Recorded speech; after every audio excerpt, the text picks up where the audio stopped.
ऐसी गुस्ताखी कर दी है कि उसे माफ नहीं किया जा सकता। चीन ने फिर एक बार सीमा पर भारत को सीना जोरी दिखाने की कोशिश की है। चीन ने फिर एक बार भारत से दुश्मनी मोल ले ली है। गलवान के बाद समय समय पर चीन अपनी हेकड़ी दिखाने से बाज नहीं आता। ऐसे में जरूरी है कि हम चीन को आर्थिक तौर पर चोट पहुंचाएं।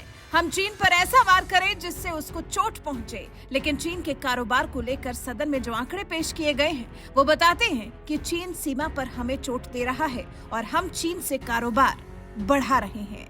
जी, corporate data management portal database के हिसाब से भारत में ऐसी 3,560 कंपनियां हैं जिनके बोर्ड में चीनी डायरेक्टर्स हैं।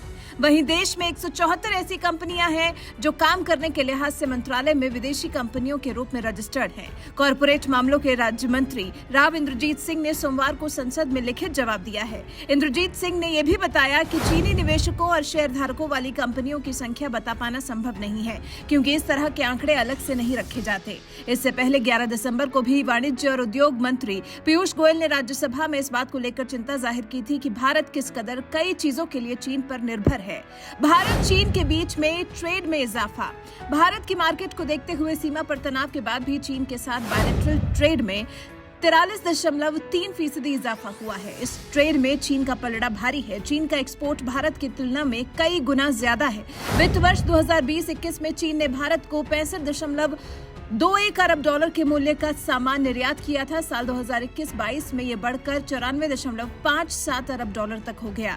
केंद्रीय मंत्री गोयल की तरफ से ये भी बताया गया कि 2003-04 में चीन से भारत का आयात 4.34 अरब डॉलर का था, जो 2013-14 आते आते बढ़कर 51.03 अरब डॉलर हो गया।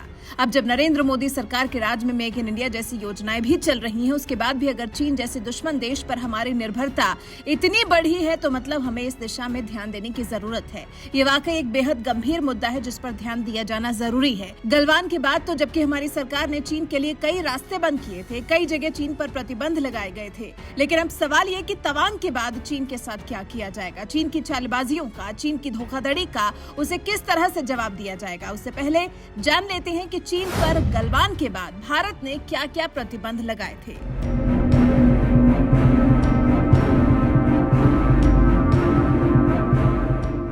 भारत सरकार ने चीन से सभी निवेश पर रोक लगा दी थी। 200 से अधिक चीनी ऐप्स पर सुरक्षा कारणों से पाबंदी लगाई गई थी। इनमें लोकप्रिय ऐप टिकटॉक, वीचैट और वीबो शामिल थे। बीच में कोरोना ने काफी काम खराब कर दिया जब कई देशों के बीच में कई तरह के आदान प्रदान शुरू किए गए। वहीं अब जानते हैं कि चीन को भारत किन वस्तुओं का निर्यात करता है। लौह अयस्क, पेट्रोलियम ईंधन, कार्बनिक रसायन, रिफाइंड कॉपर, कॉपर यान, खाद्य वस्तुओं में मछली एवं सी फूड, काली मिर्च, वनस्पति तेल, वसा आदि चीजें भारत निर्यात करता है।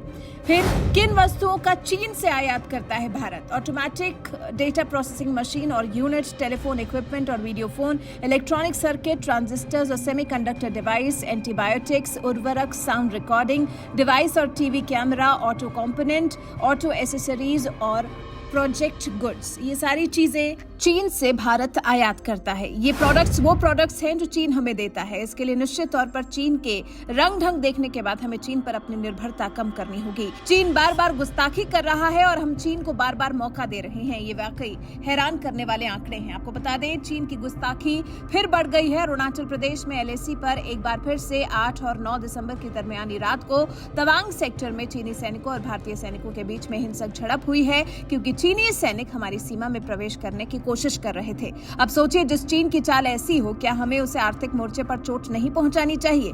भारत का मार्केट बहुत बड़ा है। चीनियों को हमारा दिया एक झटका भी बहुत भारी पड़ सकता है। केंद्र की नरेंद्र मोदी सरकार को अब इस ओर ध्यान देना होगा। वैसे आप चीन को चोट पहुंचाने के बारे में क्या सलाह देना चाहते हैं? आपकी नजर में चीन की अकल ठिकाने लगाने के लिए भारत को क्या करना चाहिए? आपकी इस बारे में राय हमें कमेंट कर जरूर बताएं।